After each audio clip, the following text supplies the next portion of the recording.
Quem te disse isso nunca ouviu falar do segredo dos armários que ganham vida ao deitar. Ninguém imagina as 1001 coisas fantásticas que podem acontecer dentro do armário do quarto da Emília quando se apaga a luz. Nem de propósito, ainda hoje assisti a uma conversa deliciosa entre os meus dois filhos que tinham acabado de acordar e começaram a conversa um com o outro. E a tentarem assustar-se porque têm medo do escuro. Lá está. E então começaram, sou um fantasma, eu te cala-te, eu sei que és tu. Não sou nada, sou um fantasma. Não sou nada, é ótimo. Quero sopa. Portanto, para eles um fantasma... Um fantasma come sopa, Claro, é mau e come sopa. De que é que têm medo os teus filhos, Luísa?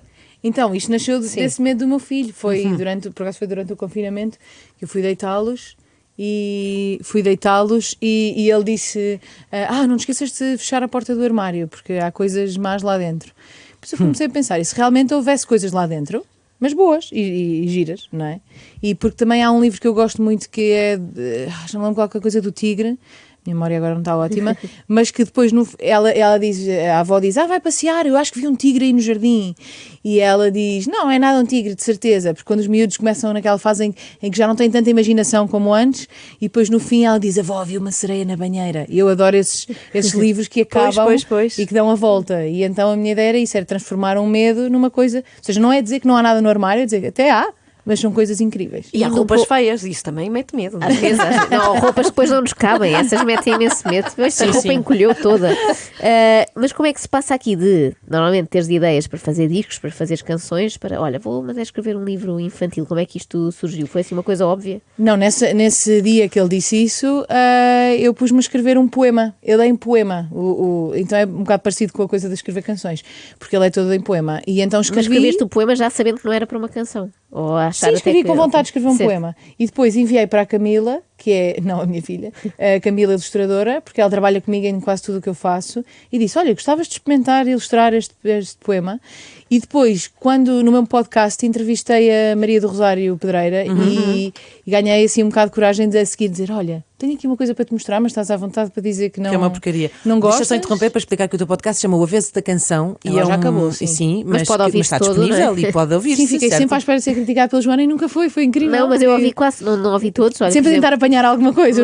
Não, porque fiquei genuinamente interessada, porque fala, para quem nunca ouviu, e pode consultar as plataformas de podcast que está lá disponível, fala do como é que é um bocadinho o avesso, lá está, como é que as pessoas fizeram certas músicas, certas canções, certos álbuns, e é muito giro ver como as costuras, não é? Ver por trás, não é? Ver por dentro como é que é feito e ver como são diferentes. E para mim também foi super compor. interessante entrevistar pessoas que eu admiro muito e saber como é que as canções... Lembras-te de alguma que tenha surpreendido particularmente? É assim, eu acho que para mim a entrevista mais marcante, porque eu ia muito nervosa e porque me preparei muito para fazer aquela entrevista, aliás, eu virei jornalista durante aqueles meses todos, foi a do Fausto. Pois, estava com esse nome aqui na cabeça. Eu pensei, ela vai eu dizer acho o Fausto. Que foi, e porque eu ia com medo que ele não fosse muito simpático.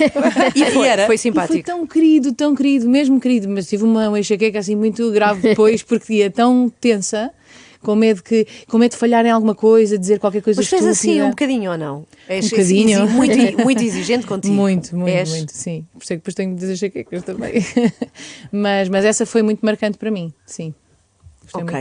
Muito bem, então estavas tu a contar que esse livro surge por causa de um poema que tu fazes em resposta, não é? Exato, eu enviei à Camila e ela ilustrou, e depois da Maria Rosário Pedreira enviei-lhe e ela disse, vou enviar para a parte de infantil, mas adoramos e queremos marcar uma reunião. E então fomos lá, marcámos a reunião e pronto, e foi tudo assim muito rápido.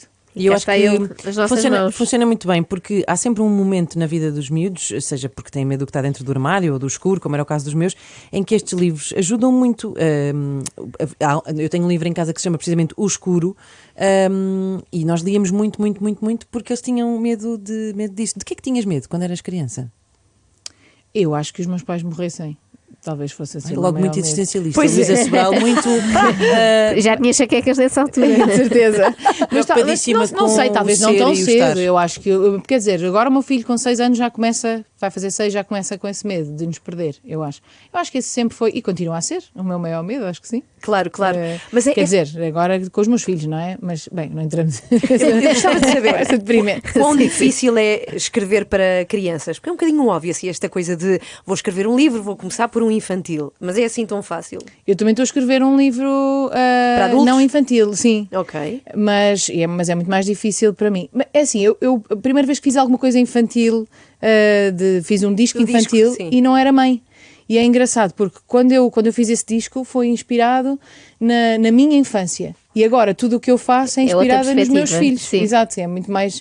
Mas eu li este livro aos meus filhos, já em livro, e no fim acaba, porque ele diz tipo: no armário aparece uma floresta, depois no armário aparece não sei o quê, e no fim acabei o meu filho. Porquê que dizes tantas mentiras? Tão bom, tão bom. Não é a melhor publicidade a este Mas livro. são bons críticos Mas literários. é Não, mas depois essa- fui ler à escola e Gostaram? ele ficou super orgulhoso. Por isso ainda está naquela idade, não tem vergonha, foi ótimo. Sim, é aproveitar. É Depois para aí, isso tem lá os para dias os contados, 8, não é? Não, Eu imagino. não, já começa a Mas aqui acontecer aqui primeira lá em classe, a casa. partir daí.